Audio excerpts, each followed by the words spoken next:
हम बाबा साहब के कुछ जीवन परिचय देते हुए उनके कार्यों का थोड़ा हम विस्तृत जानकारी देंगे। बाबा साहब का जन्म महाराष्ट्र प्रांत के रत्नागिरी जिले के मऊ ग्राम में हुआ था। उनका 14 अप्रैल 1891 ईस्वी में। बाबा साहब के माता जी नाम बताइए भीमाबाई था, उनके पिताजी नाम रामजी राव। बाबा साहब की शिक्षा एक बड़ौदा की रियासत के महाराज साजू साहब के वजीफा के रूप में वो विदेश पढ़ने गए थे।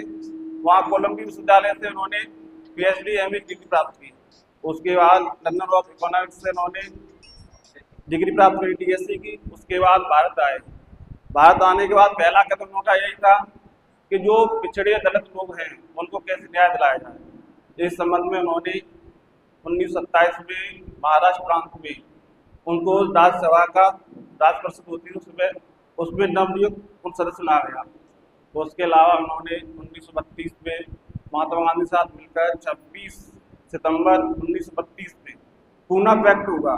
पूना पैक्ट के अनुसार उन्होंने दलितों के लिए कुछ सीटों की मांग की। उसमें महात्मा गांधी और मनोहर मालवीय राजेंद्र प्रसाद के सहयोग से उस सीटों को बढ़ाकर 31 से बढ़ाकर 148 कर दिया गया।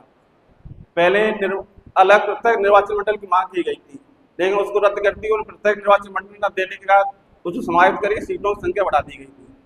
उसके अलावा उन्होंने 1936 में एक अखबार निकाला मूल नायक, उसके संबंध में जो दलित समाज होता है उसके बारे में लिखा। उसके बाद उन्होंने 1947 में जब हमारा देश आज़ाद हुआ उसके बाद प्रथम कानून मंत्री उन्हें बने और संविधान के प्रारूप सदस्य रहे। उनके अलावा संविधान में मूल अधिकार मूल कर्तव्य जोड़े, उसमें उन्होंने समानता का अधिकार दिलाया। सबसे बड़ा ये है कि अस्पृश्यता का सिद्धांत जो आर्टिकल 17 में है उसके अनुसार छुआछूत का विरोध करना। क्योंकि जब हम देखते हैं समाज में, आज के समाज में और उस समय समाज में कितनी विषमता रही होगी, क्योंकि छुआछूत हमारे देश में एक बहुत बड़ी समस्या है। आज भी हम कहीं देखते हैं लेकिन उतना नहीं है जितना पहले थी। उस समय अब हम ये सोचते हैं कि बाबा साहब के आदर्शों को अपग्रेड करके उनके मूल्यांकन पर चलें। जैसे कोई पिछड़ा वर्ग या दलित लोग हैं उनको सम्मान दें, उनको मूल धारा में जोड़ें। जब तक जो हमारे भाई बंधु हैं मूल धारा नहीं जोड़ेंगे तब तक हमारे देश या समाज का कल्याण नहीं होगा, हम आगे प्रगति नहीं कर पाएंगे। समाज में एक ही पक्ष अगर कमजोर है तो वह हमारे देश के आगे बढ़ने में सहयोग नहीं कर पाएगा। मैं यही चाहूँगा कि बाबा साहब के आदर्श चलते हुए संविधान में अगर देश में कोई वंचित या पिछड़ा वर्ग है उसको मूल धारा में जोड़ने का काम करें, उसको आगे बढ़ाने का काम करें, लोगों को शिक्षित करने में अपना ध्यान दें, उनको सहयोग करें, उन्हें आगे बढ़ने प्रोत्साहन करें। यही है हमारी। इसी साथ में अपनी वाणी विराम देता हूँ। जय हिंद, जय भारत। हमारे देश के लिए किया है वो अतुलनीय है।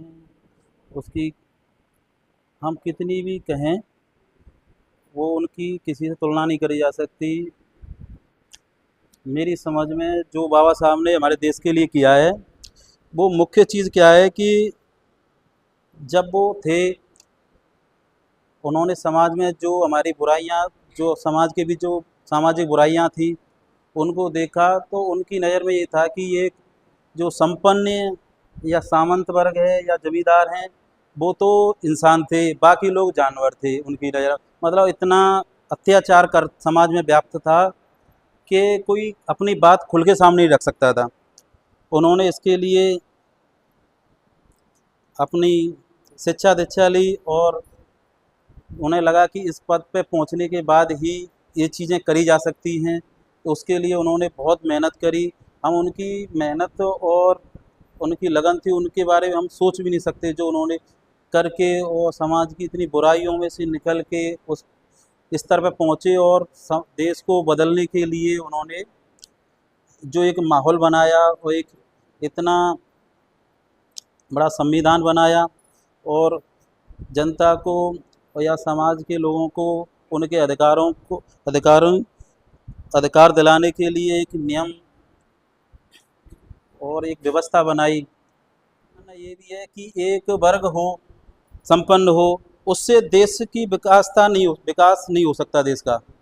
देश का विकास सभी लोगों के संपन्न होने से ही विकास होए। तो इसलिए बाबा साहब ने जो किया है उसे हम कभी नहीं भुला सकते।